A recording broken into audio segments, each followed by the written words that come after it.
Welcome to the Explainer. Okay, today we are tackling something that literally breaks my heart as an exam coach, losing easy marks.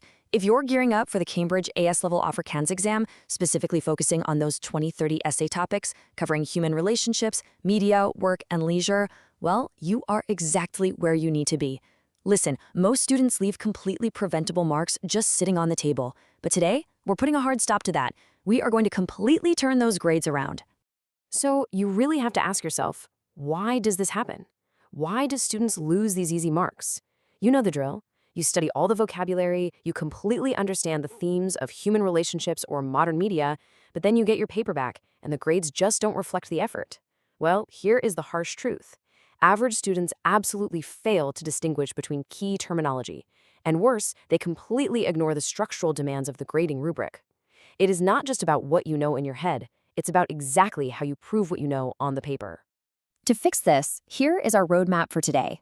We'll cover course syllabus concepts, the technical methodology, critical examiner warnings, evaluation and insights, and finally, your final exam strategy. Let's dive right in. Section 1. Core syllabus concepts. Basically, what the examiners actually want to see from you. Look, average students totally rely on what we call superficial breadth. It's like they're just cramming in basic, unconnected facts about leisure activities and just hoping anything sticks. But top performers, they do something entirely different. They exhibit analytical depth.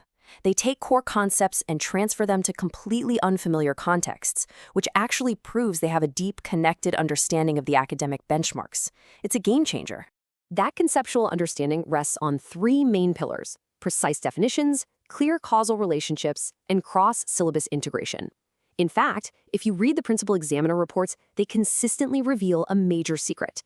Candidates who explicitly connect, say, a point about media to a related point about human relationships, they score significantly higher. Why? Because it proves to the examiner that you actually see the big picture.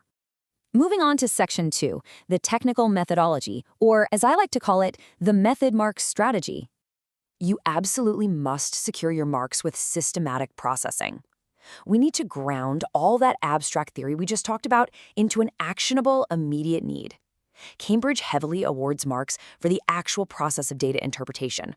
We're talking about extracting information, mapping out relationships, and drawing solid evidence-based conclusions. So here is your standardized 5-step sequence. Think of this as your recipe for success. Step 1. Identify the key elements in the prompt. Step 2. Apply the relevant syllabus principles. Step 3.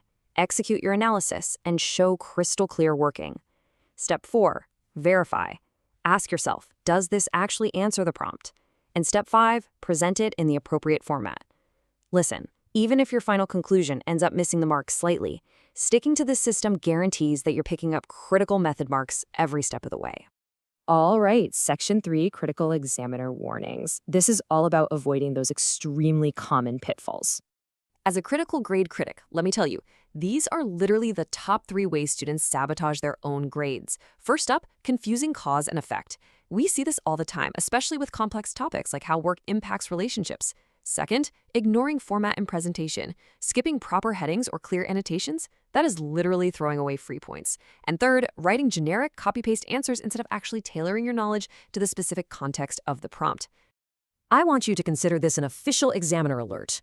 The reports explicitly state, quote, candidates consistently confuse key terminology, end quote. The immediate fix for this? Always, always define your terms before you dive into extended responses. Do not just launch into an analysis of modern media without defining exactly what media you mean right there in your first paragraph. Establish your authority instantly. And hey, quick pause. If you want to stop serving up average grades and unlock the secret recipe for an A-star, make sure you subscribe to @AceTheExams right now and hit that notification bell. Okay, let's keep going. Section 4, evaluation and insights. How to really start thinking like a top scorer. If you want to master a proper comparative analysis, let's say you're comparing generational work habits, you must explicitly identify both the similarities and the differences. You can't just list things out. You need to use specific comparative connectives to seamlessly link your thoughts together. You have to support every single comparison with hard evidence. And finally, make sure your conclusion doesn't just restate what you already said, but actually assesses the relative importance of your points. This whole framework right here is evaluative thinking. To hit that A star, you have to evolve from merely being descriptive to analytical, all the way to fully evaluative. You need to question the prompt's assumptions. You need to consider competing perspectives on things like leisure culture, evaluate the alternatives, and finally recommend justified approaches. Guys, this specific framework is exactly what separates a passing grade from a flawless top-tier one. Section 5. Final Exam Strategy. The 3 Golden Rules.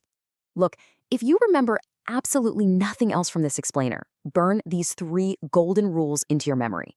Rule number 1, always define your key terms first. Rule number 2, rely heavily on that 5-step systematic method we talked about to secure those process marks. And rule number 3, tailor every single argument to the exact context you are given. If you actively apply these to the syllabus, you're going to watch those lost marks turn into guaranteed points. Ultimately, the difference between an average student and a top-tier candidate isn't just about how much Afrikaans vocabulary you've memorized.